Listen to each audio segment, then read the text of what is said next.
కాలమంతయు ఆ దేవదేవుని నమ్మిండు. దేవుని నామానికి మహిమ కలుగును గాక.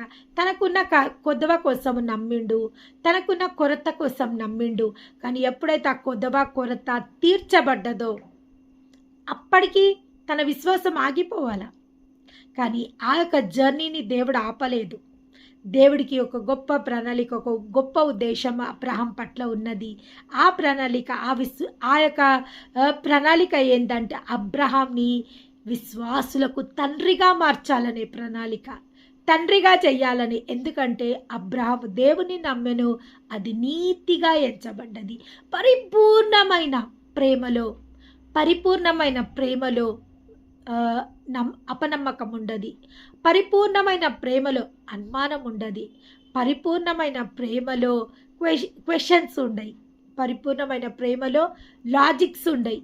పరిపూర్ణమైన ప్రేమలో నిలదీసుకోవడాలు ఉండయి.